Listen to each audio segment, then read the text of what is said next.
Hello everyone, it's a medium problem. It has 6 instructions. If we uh, follow and apply all of them, we're going to get the expected result.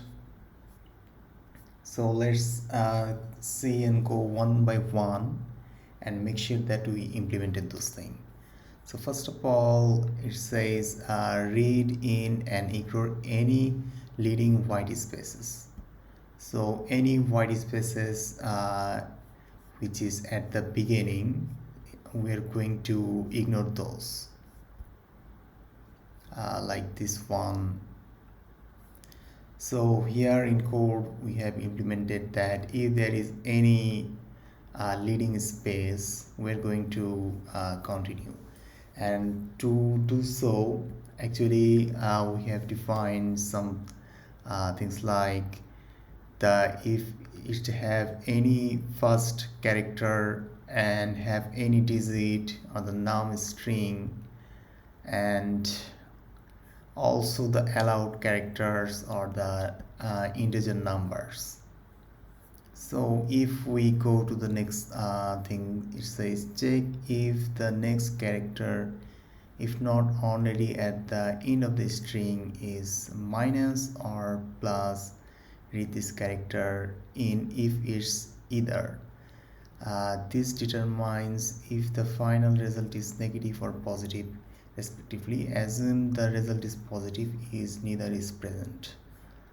Yeah, actually we have checked this in the beginning of the num string.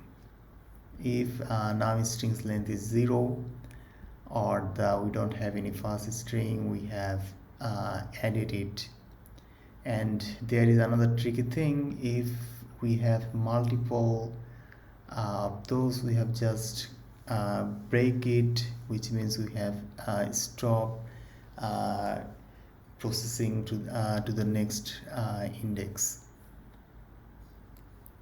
It says read in the characters until the next non digit character or the end of the input is reached.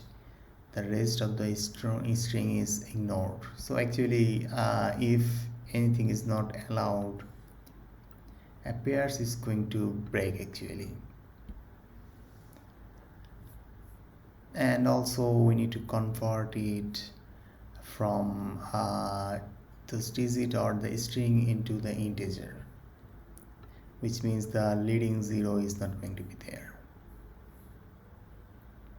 Also there is a limit, the maximum limit and the minimum limit. So we have implemented those things too here.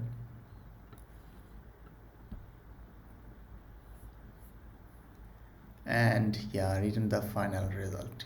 It's the same thing. We are just going to make it or convert it to the integer and return it. And also we have covered some edge cases, like if it's still empty or we don't have any first character or doesn't have any digit, only plus or minus sign at the beginning, then we are going to also return 0. Okay, then try to run it. And I have added some test cases here and which actually passed. So let's submit this one, and that's all. Thank you.